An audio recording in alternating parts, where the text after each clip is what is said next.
Fuimos testigos y partícipes en el lugar. Escuchamos y registramos las manifestaciones de los meses previos al estallido social.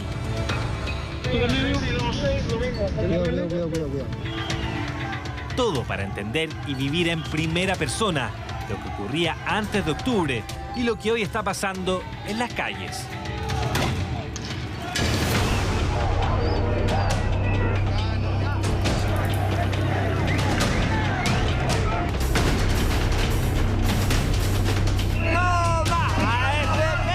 En la última década las manifestaciones se han masificado en Chile.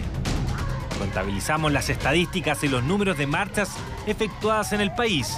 En los últimos 2 años han ocurrido solo en la región metropolitana más de 140 manifestaciones antes del estallido social, motivados por diversas demandas de la gente. Algunas han sido autorizadas y otras no.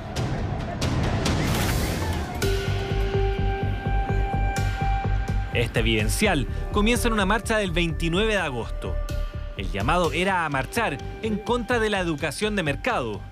En ese momento, el Instituto Nacional estaba sin clases, producto de reiterados intentos de tomas.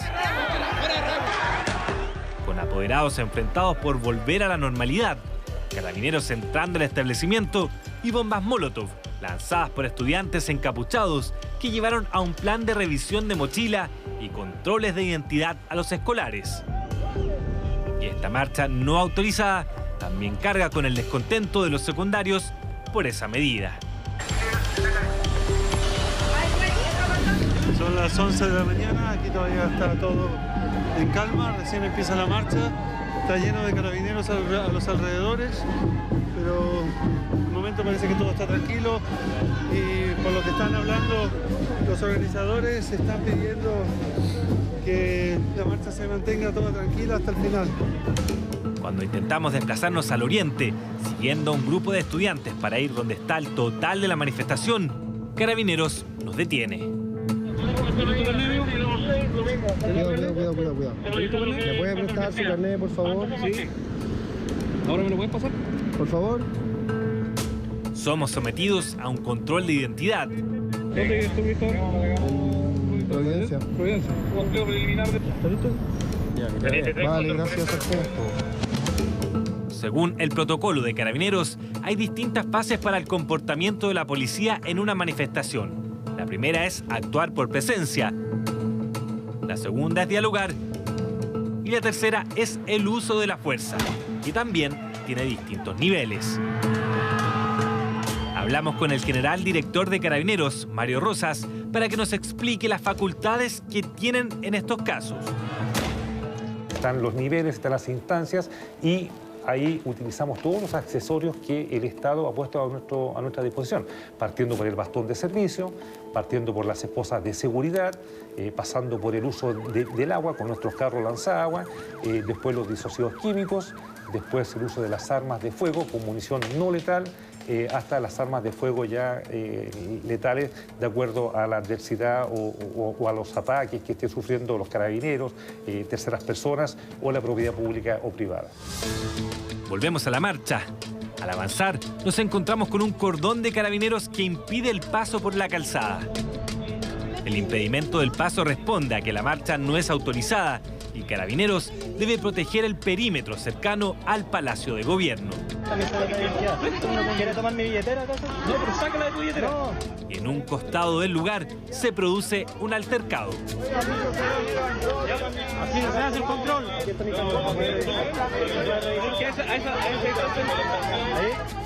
Un reportero gráfico que muestra su cédula pero se niega a sacarla de la billetera, provocando a la gente de Fuerzas Especiales. Oye, ¿por qué lo voy a llevar? El protocolo de Carabineros expresa que ningún funcionario debe reaccionar a provocaciones verbales e insultos. Pero los ambientes se tensan. Podemos suponer que se lo llevan por impedir el control de identidad. Pero mientras ocurre esto, actúa el carro lanzaagua. Oye, se están llevando un gráfico. Se están llevando la prensa ahí. Oye, di tu nombre, flaco. En cualquier momento debería venir Carabinero a despejar el área porque no es una marcha autorizada y han cortado la calle.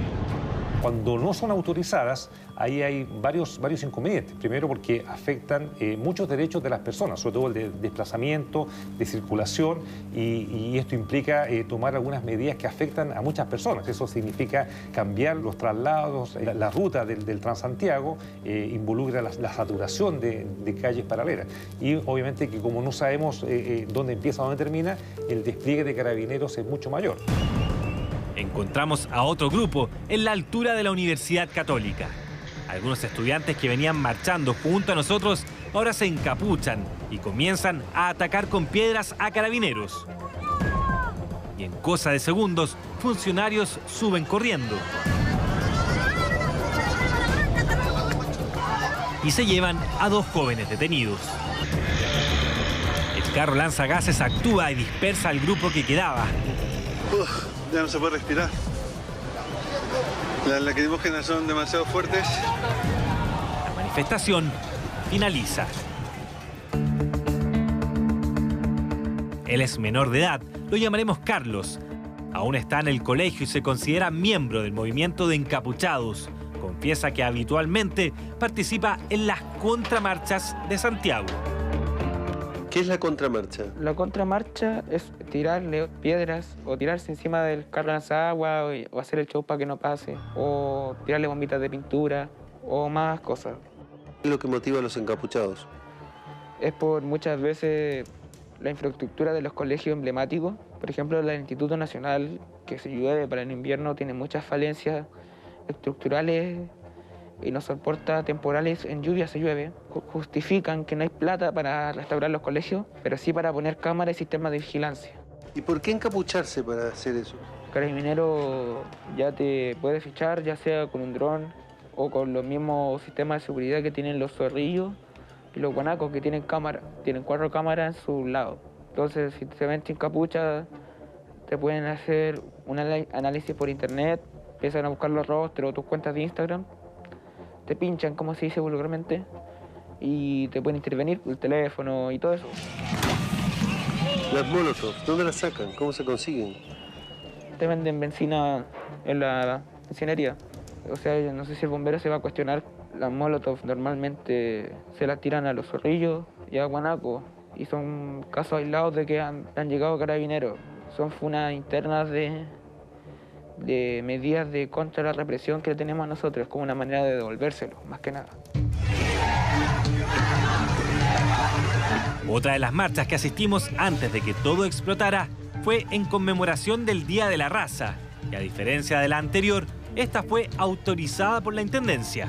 Veremos qué cambia cuando está permitida y qué ocurre con los protocolos de carabineros.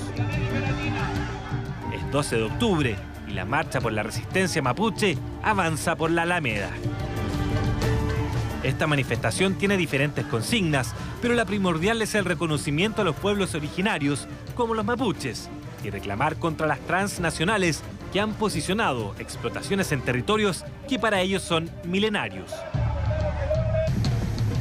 Todo se mantiene tranquilo, pero más adelante nos avisan de disturbios.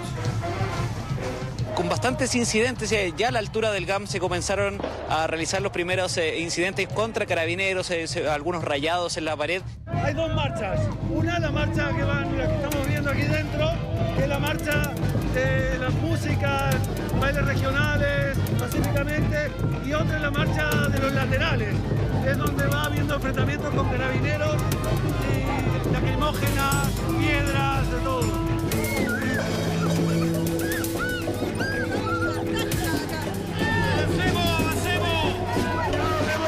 Casos como estos, una niña en el medio de la marcha, a pocos metros, carabinero con lacrimógenas,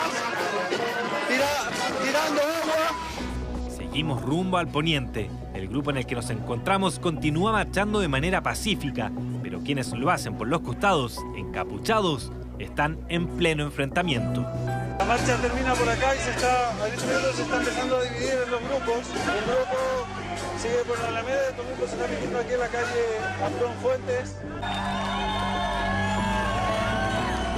La violencia aumenta en los manifestantes que no participan de la marcha pacífica autorizada.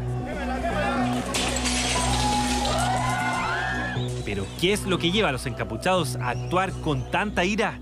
Se lo preguntamos a la socióloga Lucía Damert.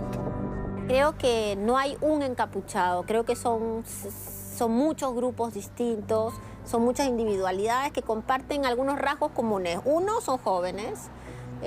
Dos, generalmente más hombres que mujeres. Tres, hay muchísimos que vienen justamente de la pesadilla del modelo. De gente que sus papás trabajan o sus mamás trabajan de 6 de la mañana a 9 de la noche, que han ido a colegios municipales, que han ido empeorando en su calidad, que viven en barrios donde hay narcotráfico, donde hay balaceras, muy probablemente que tienen problemas de salud mental no tratada, sobre todo depresiones, que hoy día es tan común en Chile.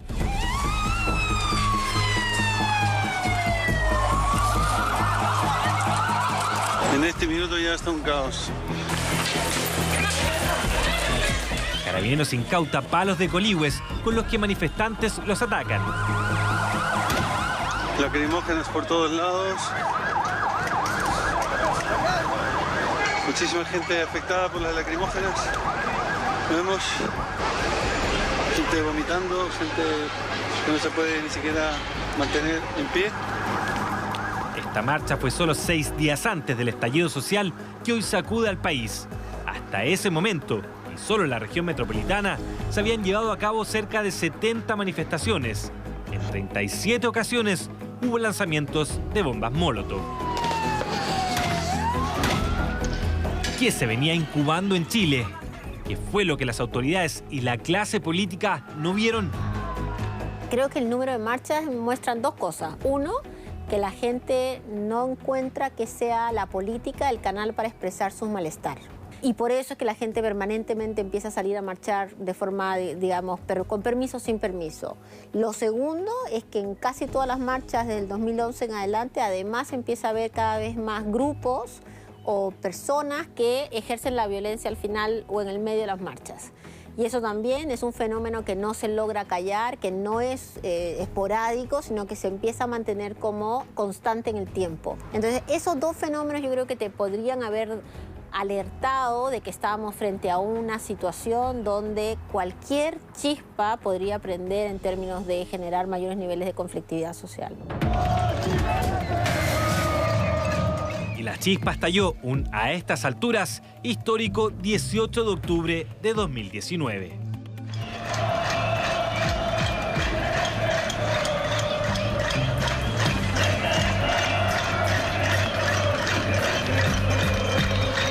Estamos en la primera semana bajo estado de emergencia y con toque de queda por las noches. Decidimos insertarnos en una de las numerosas marchas de esos días en Plaza Italia. Por supuesto, no están autorizadas y por protocolo, Carabineros tiene la facultad de impedirlas para restablecer el orden público. Se toman la calle, cantan y se manifiestan, todo con total pacifismo. Decidimos indagar en las demandas de la gente.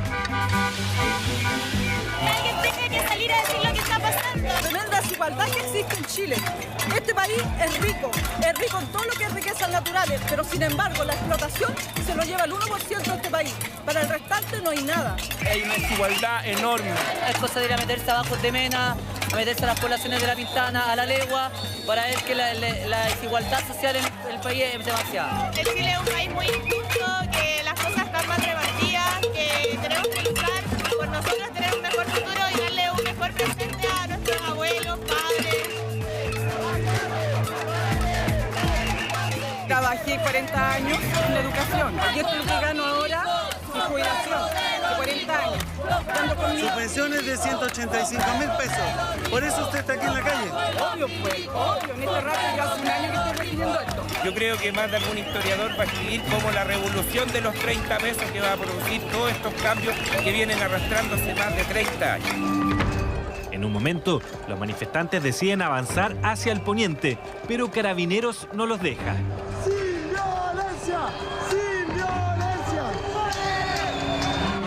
Y los ambientes se salen de control. Definitivamente, la manifestación tomó otro rumbo. Vale, perro, gracias. Gracias.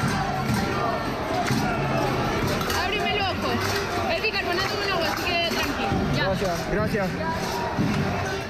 La gran mayoría de los asistentes arranca por el Parque Bustamante y otros por la calle Santa María. En la Alameda hacia el poniente, a la altura de Ramón Corbalán, vemos que hay gente encapuchada. Hacen barricadas y lanzan piedras. Ante estas acciones, el protocolo permite usar el carro lanzagases. El enfrentamiento se agudiza. Ahora la policía dispara. Esta es la fase 5 del uso de la fuerza. Armas de fuego con munición no letal. Me duele más que la concha de su madre. Aquí tenemos a un civil herido por culpa de un proyectil. Normalmente estos son los perdigones que traen los carabineros. En otro punto, la Cruz Roja también atiende a los heridos. En este sector la Cruz Roja hizo como un centro de acopio para los manifestantes que son heridos. El mayor de los casos es por impacto de perdigones de goma, algunos en los rostros, otros en el cuerpo. Estamos en plena zona de conflicto. La situación que vemos es compleja y observamos las consecuencias que está dejando el uso de armas por parte de carabineros. En los 5 minutos que llevo acá, he registrado por lo menos 5 heridos, 5 o 6 heridos. Perdigones que pueden dañar a cualquiera o provocar daños irreversibles. Y esta marcha finaliza, al igual que casi todas, con enfrentamientos heridos por ambos lados. En los días posteriores también se conocieron registros de ataques a carabineros.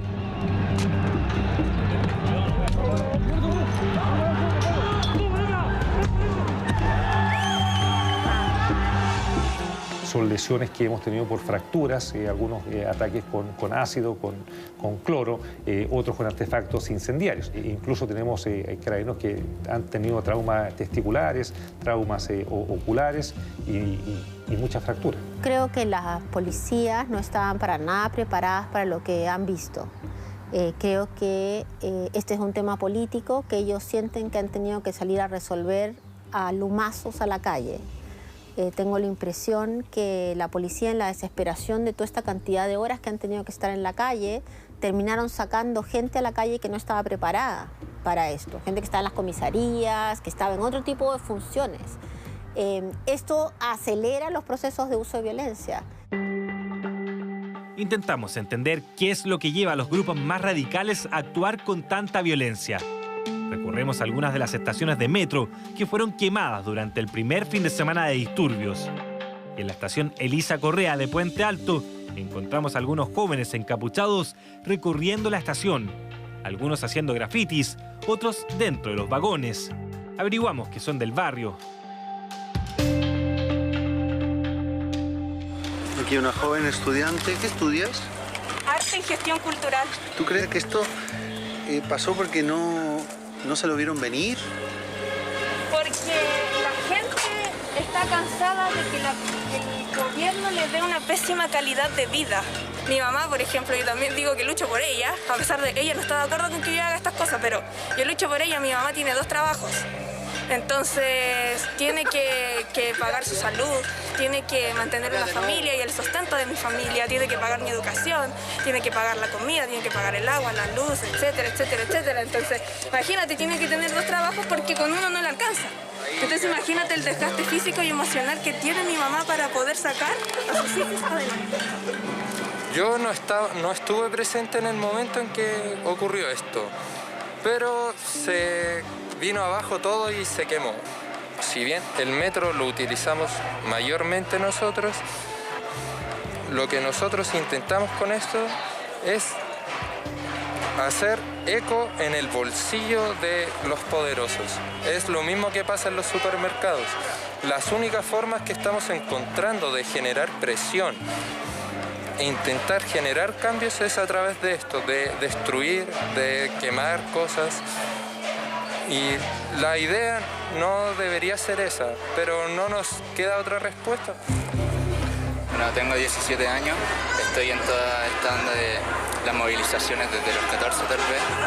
No vengo de una familia muy pudiente y la verdad es que es demasiada la brecha entre las clases, la clase baja, la clase media, la clase alta. Y la gente está cansada, la verdad, y llegó el día en donde el pueblo se rebeló. nosotros no lo hacemos, no salimos a la calle a romper por romper.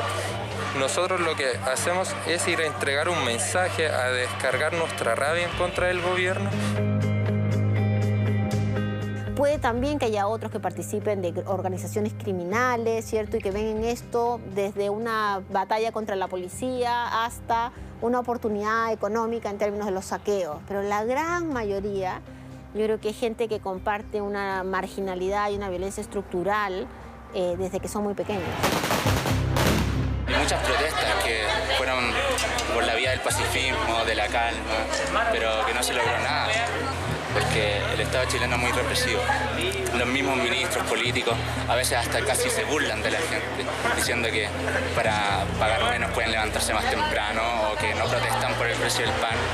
Y claro, ahora mismo la agenda social que se ha propuesto trae un montón de cosas que se venían pidiendo hace años. Después de escuchar a estos jóvenes, nos llama la atención esta señora parada en el andén. Vine a mirar, porque como que no creía que era tanto. No pensaba que era tanto la destrucción. Yo encuentro que ya es barbaridad, así que esperemos que el gobierno ahora haga algo, se pronuncie, piense en la gente que tiene sin sueldo. Porque tomen en cuenta usted que se gana 8 o 10 millones arriba, ¿y por qué los demás tienen que ganar 200.000 pesos? Yo gano 110.000 pesos, ¿qué hago? No se puede hacer nada. Abandonamos este lugar con la desoladora imagen de esta mujer esperando un tren que no va a llegar por ahora. Este reportaje, creo yo, que habla sobre un concepto que plantea José Antonio en un momento cuando dice era la sensación de que se rompió el elástico. Como que anticipa lo que podría haberse convertido anticipadamente en un estallido social. ¿Por qué? Porque digo que este año hubo varios incidentes de manifestaciones, que parte probablemente con la instalación de los medidores eléctricos, con el intenso conflicto dentro del Instituto Nacional, con una marcha muy legítima, lo digo a modo personal, de la reivindicación de nuestros pueblos originarios y el alza del metro.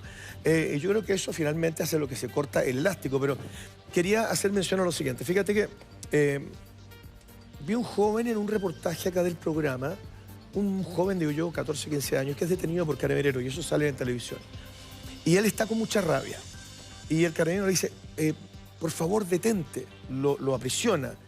Y él llorando le dice, es que tengo mucha rabia, de una manera tan elocuente, tan evidente que a mí particularmente me llenó.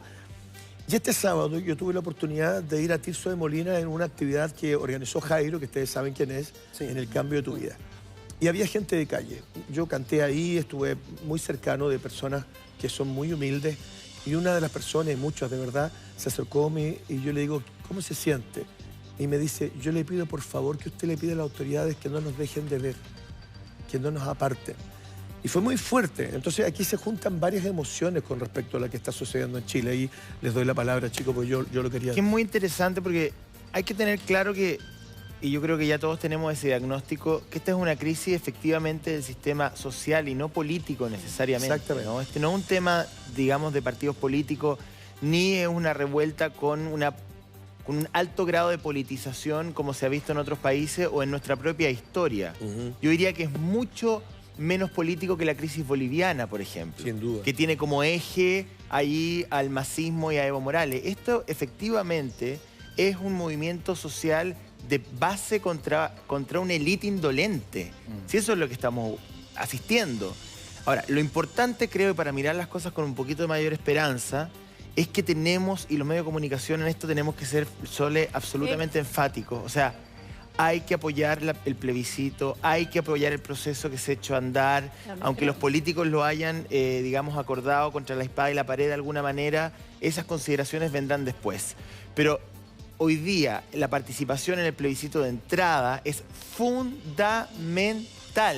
O sea, no podemos como comunicadores, marginarnos de eso. Y aunque ocupemos todos los espacios y lleguemos a agotar a la ciudadanía con información respecto al proceso, lo vamos a hacer. Yo estoy plenamente de acuerdo con eso. Yo creo que es la única vía, efectivamente, es finalmente la desigualdad, ¿no?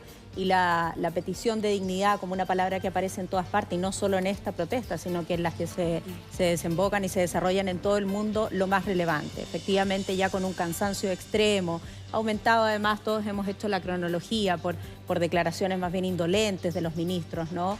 Termina todo esto agotando a las personas y de alguna manera, como lo analizábamos la otra vez acá con Cristóbal, esto tiene que volverse una revolución. Y se ha vuelto de esta forma con un costo altísimo, creo yo, para todos, para el país y especialmente para los sectores más vulnerables. Pero en la búsqueda de la esperanza yo también creo que tenemos que participar de un proceso institucional, porque de lo contrario no sé cómo imaginan hacerlo. Es decir, aquellos que se oponen hoy día a un plebiscito de entrada o a una convención constituyente o a un mecanismo a través de las normas del juego que tenemos hoy día, no sé cuál podría ser el alternativo. ¿Cómo convocamos a toda la manifestación, que además no tiene líderes, sino muchas personas, todas aquellas que salieron a la calle son líderes de esta manifestación? ¿Cómo convocas a todos ellos para poder llegar a una solución? Yo creo que las soluciones sí se buscan a través de la vía institucional. Y deja decir solo una cosa, José, para terminar. Creo que la responsabilidad también de nosotros como medios de comunicación es decirlo y en voz alta, pero no como una petición de que las cosas vuelvan a la normalidad. Yo me niego a volver a la normalidad. Creo que eso además es imposible, por más que uno lo quisiese, sino que a un mejor país, pero que tiene que armarse dentro del camino de la institucionalidad que ya tenemos, independiente del desprestigio de la clase política. Creo que tenemos que aferrarnos a la norma que tenemos para poder construir algo democrático entre todos. De todas maneras, plenamente de acuerdo. Estamos con Cristóbal Belolio, que también se integra.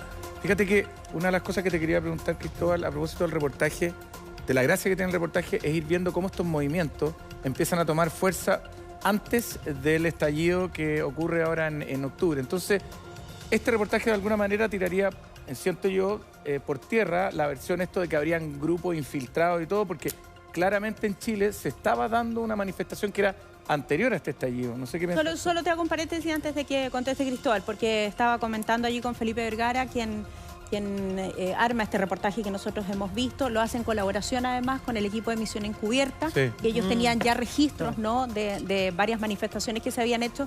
Y es interesante, Cristóbal, porque lo que se intenta recoger son aquellos testimonios que fuimos presentando durante el año, durante este año que ha sido más convulso, ¿no?, este 2019, los testimonios de distintas marchas y cómo funcionaban las orgánicas al interior de esas marchas. Y la entrevista con el general Rosas es ahora, en periodo de crisis social, donde él explica el movimiento y por qué los carabineros actúan de una u otra forma. Ese contexto para ponértelo para tu análisis. Yo creo que esta movilización tiene una diferencia, sí, con lo que hemos visto el 2011, incluso el 2018 en la ola feminista. Me da la impresión de que esos dos movimientos que tuvimos era más bien la juventud de clase media la que los estaba empujando. Bueno, el 2011, de hecho, como ustedes saben, los más marginales de Chile no entran a la universidad. Es decir, era básicamente una crisis del endeudamiento de la clase media. Ni Giorgio Jackson ni Camila Vallejo pertenecen a la clase proletaria, por así decirlo. El 2018 también, por la sofisticación de las demandas feministas, hay una cierta densidad cultural en el reclamo que no pertenecía necesariamente a las clases más desplazadas. Me da la impresión de que aquí estamos frente a un fenómeno más complejo porque se juntaron una serie de mundos que antes no habían participado codo a codo en el mismo frente. Pero Cristóbal, fue un año particular en ese sentido, es decir, para muchas personas que al comienzo dijeron esto era sorprendente, no sabíamos que esto iba a pasar, ¿era una falta de miopía enorme? ¿Era un año particular? ¿O tú crees que era un año en que se repetían muchos factores y que probablemente hubo una chispa particular que lo encendió? Yo creo que no es casualidad que esté gobernando la derecha. Este no es un desastre natural. No es como decir, uy, qué mala suerte, le tocó el terremoto. Yo creo que efectivamente se agudizan las contradicciones cuando la derecha está en el poder, porque da la sensación de una élite aún más insensible y que pertenece a una extracción cultural muy específica y muy distinta de los que están en la calle, que están alegando justamente por una redistribución radical del poder. Versus, por ejemplo, el gobierno de Michelle Bachelet, del equipo de Michelle Bachelet, la composición de ese equipo. Yo creo que la izquierda siempre ha tenido mayor capacidad para contener el conflicto, por una parte, y también para articular las mismas demandas del movimiento social a través de la institucionalidad. Yo creo que la derecha tiene una incapacidad mucho mayor para eso. Exacto. Ahora, de todas maneras, yo tiendo a pensar que el gobierno del presidente Piñera se fue quedando sin relato. O sea, se fue agotando el relato. O sea, recordemos cómo llega el presidente Piñera a La Moneda con un relato de los tiempos mejores y de una suerte de goma para borrar, digamos, toda la necesidad de la retroexcavadora de Jaime Quintana, el presidente del Senado que estuvo hoy día acá. Y ahora parece que Chile sí quisiera, en parte, utilizar la retroexcavadora. Esa es la contradicción social en todo esto, ¿no? A mí, ¿viste el discurso de Chadwick en la ENADE del 2018? Sí. Donde él dice, nuestro objetivo es tirar abajo el proyecto constituyente de Michelle Bachelet, y lo aplauden de pie. Y eso fue el año pasado.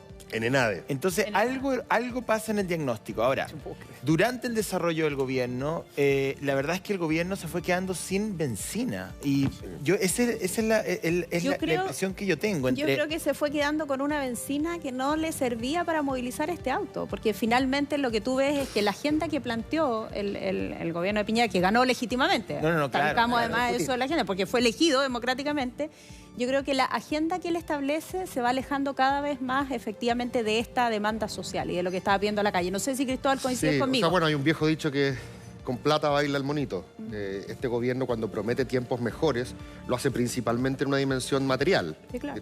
Todos vamos a estar mejor porque el bolsillo va a estar más suculento.